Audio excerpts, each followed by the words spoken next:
السلام عليكم ورحمة الله.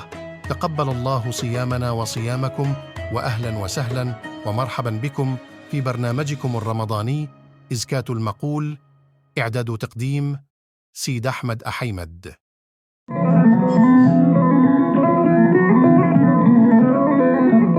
هذه الطلعة للأديب الشيخ محمود الحافظ اللباي.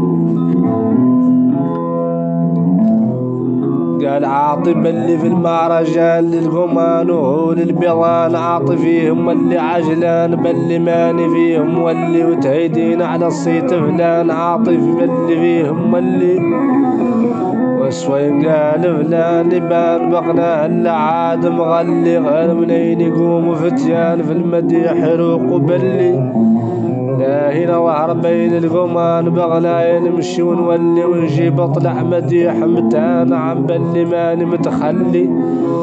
هذا طه سيد الاكوان، هذا بيه الخير احصل لي، هذا ندخل بيه الجنان، هذا بيه قبيل وصلي الاسلام والايمان والاحسان.